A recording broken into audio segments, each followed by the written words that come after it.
Welcome. Thank you. You founded the Hare Krishna movement some 7 years ago in 1967, did you not? Yes. In a capsule, what is the movement? The movement is to awaken God consciousness of the human being. The human being is distinguished from the animals, that the animals cannot understand what is God. Mm-hmm. And if the human being also does not understand what is God, then he is enemy. I see. And so your movement is to bring about an understanding of God among human beings. Yes.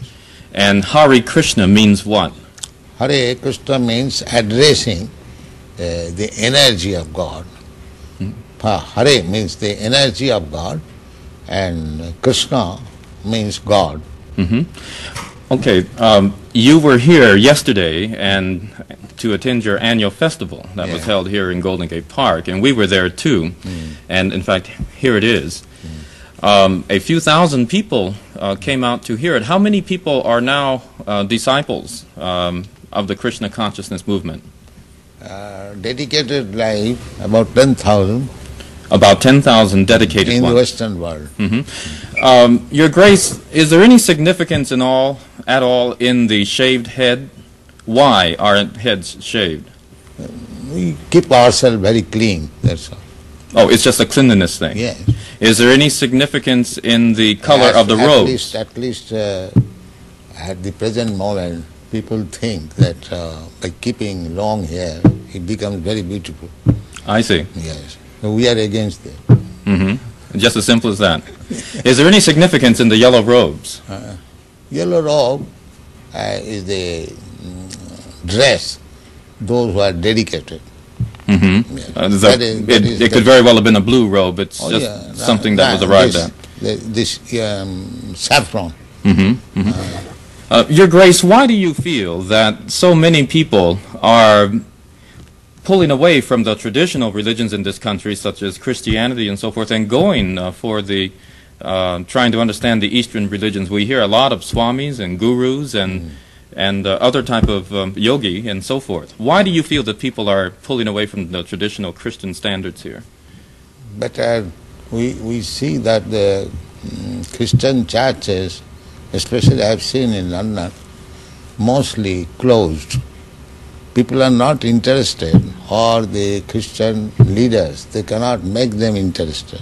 Why? Did Christianity fail the people, which is why they're turning to other things? Or? I think so. Mm-hmm. Mm-hmm. You say that Hare Krishna consciousness pretty much takes the absolute truths from the Bible, the Quran, the Torah, and the Vedic. Yeah, everywhere. Everywhere. Religion means to understand God. I understand, but do you feel that in getting truths from various places like the Bible and the Quran and so forth, don't you run into conflicts at all or contradictions in those particular philosophies? No, I don't find any conflict, because the ultimate goal is God. So you have to understand God and try to love Him. So you can go through any religious process. If the goal is attained, that you understand what is God, and you try to love Him, then your life is perfect. Why do we see so many of your followers chanting almost all the time? Chanting means to keep association with God always. So you have to audibly chant Hare Krishna? Yes. This is transcendental vibration. Just like a radio message, if you keep contact with the radio message, then you know everything what is going on outside. Similarly, this transcendental sound, Hare Krishna, if you chant, then you keep connection with God directly. Thank you very much, Your Divine Grace. It's been our privilege to talk with you and to meet you. Thank you. And hope that we can see you again when you return. Hare Krishna.